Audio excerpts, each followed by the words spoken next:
수를 헤아리지 말고 한 영혼이 천하보다 귀함을 기억하라. 수영로의 성도들이 전 세계를 기도로 섬긴다면 목회자인 나는 무엇으로 섬겨야 할까? 나는 이 숙제 앞에 하나님 부족한 대로 이 종이 주의 말씀을 들고 전 세계를 다니며 뛰겠습니다. 라고 고백했다. 어느 교회든 어떤 곳이든 나를 필요로 하는 곳으로 달려가 이 부족한 종을 성령께서 쓰시는 도구로 온전히 드리겠다는 고백이었다. 어떤 집회든지 외부 집회를 인도할 때는 먹는 것도 절제하고 텔레비전도 켜지 않으며 오직 마음과 뜻과 정성을 모아 기도에 전념하는 것은 그 때문이었다. 이번 부흥회에 큰 은혜를 내려 주옵소서. 부흥회를 처음 나갈 때나 지금이나 언제나 이 기도만은 빠뜨리지 않았다. 한 명을 위해서든 1000명을 위해서든 주께서 보내주신 그 영혼을 주의 말씀으로 살리는 일에 쓰임받는다는 것은 얼마나 두렵고 떨리며 감사한 일인가.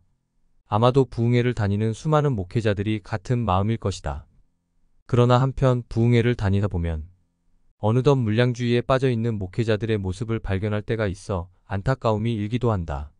어느 해외 집회에서의 일이다.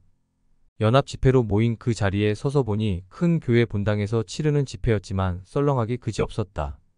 집회를 위해 모인 인원이 몇 명 되지 않았기 때문이었다. 연합 집회인데도 모인 사람이 몇 없다 보니 큰 예배당이 더 커 보였고 주최 측에선 당황하는 기색이 역력했다. 하지만 주의 영광이 이곳에 가득하다면 몇 사람이 모인들 뭐가 대수겠는가.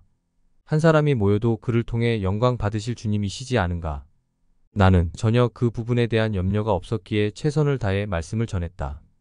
오히려 모인 사람들은 일당백의 은혜를 필요로 하는 주님 앞에 더욱 귀한 영혼일 수 있기에 더욱 기쁘고 행복하게 주의 은혜를 나누었다. 첫날의 집회가 끝났을 때 모두의 얼굴이 환하게 밝아져 있었다. 그러자 주최 측의 한 목사님은 작년에 있었던 연합 집회 사건을 들려주었다.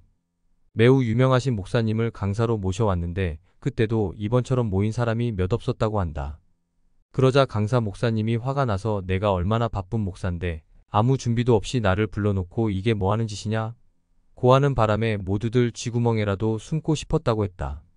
그런데 이번에도 모인 인원이 매우 적어서 모두들 바짝 긴장하고 있던 차에 너무도 기쁘게 말씀을 전하는 내 모습을 보고 큰 은혜를 받았노라고 이구동성으로 말했다.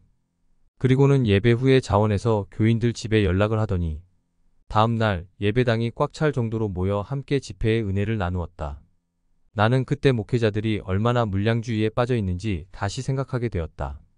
집회를 다니다 보면 일본 같은 곳에서는 새벽 3시에 교회에 나와 하루 3시간씩 기도하시는 목사님들도 가끔 보게 된다.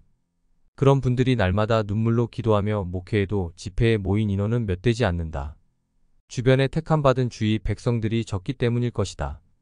그런 상황 가운데서도 주의 나라와 의를 위해 묵묵히 달려가는 분도 있는데 눈앞에 모인 인원 수를 헤아리며 분을 낸다면 주의 종이 아니라 주의 주인이 되려는 태도가 아닐 수 없다.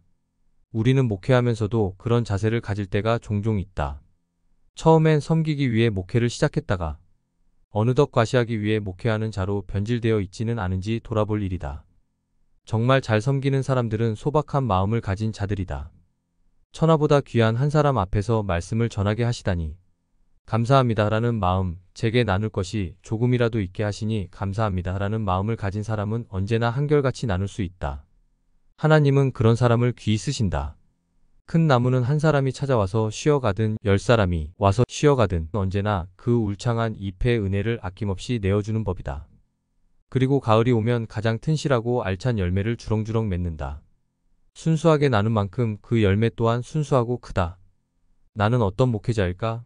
목회의 모든 주권을 겸손하게 주님께 맡긴 채 어떤 일을 맡기든 충성으로 감당하는 성숙한 주의 종인가? 아니면 그 반대인가? 한국 교회와 세계 교회를 섬기기 위해 집회를 나갈 때 겪는 여러 사건들은 결국 나 자신을 돌아보게 한다.